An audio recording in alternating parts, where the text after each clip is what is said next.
So Simfoni was founded remotely, not in response to the pandemic, but in 2015, we set out to create a global diverse workforce by design and by intent. And this is really exciting because it gives us a globally distributed workforce, east to west. We span 10 time zones across 15 hours. And one of our most essential initiatives to manage this from an employee perspective is an initiative called Anytime, Anywhere, which we launched in 2022.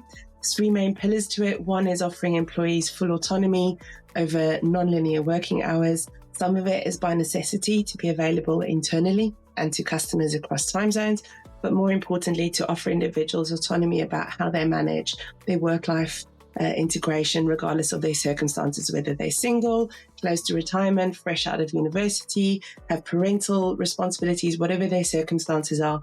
Non-linear working hours gives them autonomy to manage that effectively.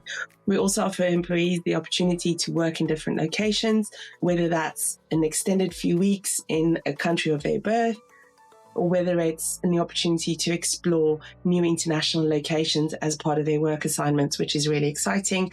And then the last one is offering unlimited leave, which is controversial.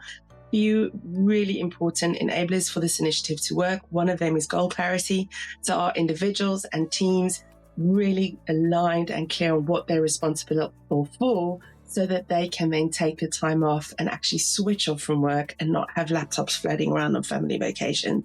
And then also leadership behaviors are incredibly important. So our leaders role modeling, taking time off. We have a survey, pulse surveys throughout the year, and a big one at the end of the year where we really lean into this topic with intent. Are your managers offering practical support for people to take time off? Are they encouraging them? Are they good role models? So we've really built an ecosystem of checks and balances to ensure that this initiative works for our employees in the way that it's intended.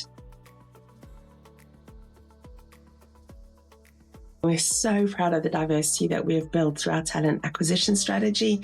We have a wide range of ages spanning 6 decades, so it's brilliant perspective across multiple generations. Our team speak nearly 30 languages and dialects between all of us. We represent major religions and multiple ethnicities across the world. And a big focus for us is our female diversity, because we believe that particularly in regions where our female employees are also the primary caregivers in their family circumstances, we are an ideal employer of choice because of the autonomy that we afford employees and how they manage their work-life integration. So this is really important for us. When end of 2020, we were at 7% female.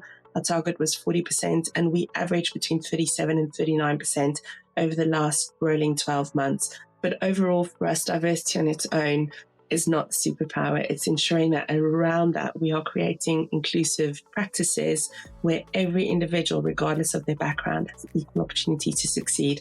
And that is a day-to-day practice that we invest in across multiple initiatives, most of all our leadership development training programs.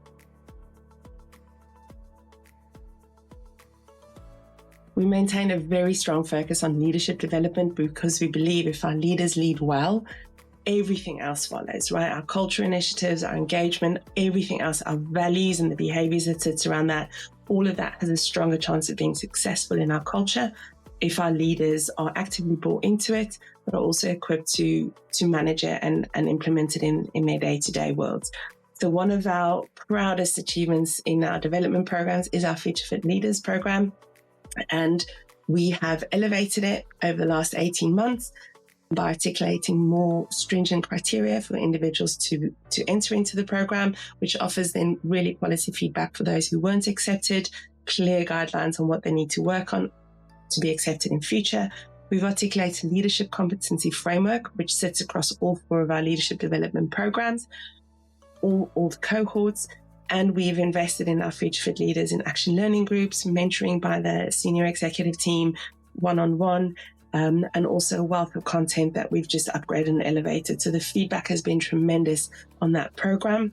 And we've seen 5 successful promotions into the senior management team from the FFL program in the last 12 months. So it's really powerful. We've also rebooted our frontline manager program called Sailing to Success, and the feedback's been phenomenal. And the leaders are already commenting on the impact that they're seeing in manager behaviors across their teams. And then what sits around all of the leadership development is for all of our employees is the power skills, because we don't call it soft skills, and role-specific training. Externally, our Glassdoor rating is traditionally above 4 at the moment, 4.2, 76%. Those left to review recommending the organisation as an employer. We've been included once again in the Hackett 50 to Know and ProcureTech 100, all of those market validations of the work that we're doing and retaining employees so that we can scale and innovate. Internally, spoken about the employee engagement survey, but there are really pertinent questions in there that help indicate employee sentiment around the initiatives, but at a high level, questions around, I feel proud to work at Simfoni, I feel inspired by Simfoni's future, traditionally scoring more than 80% year on year. And our net promoter score is quite high. We're really proud of it, with 51% of individuals last year indicating a 9 or a 10 in their likelihood to recommend it. So for us, this is really important to make sure that we measure the impact both internally and externally, and we are very proud of that.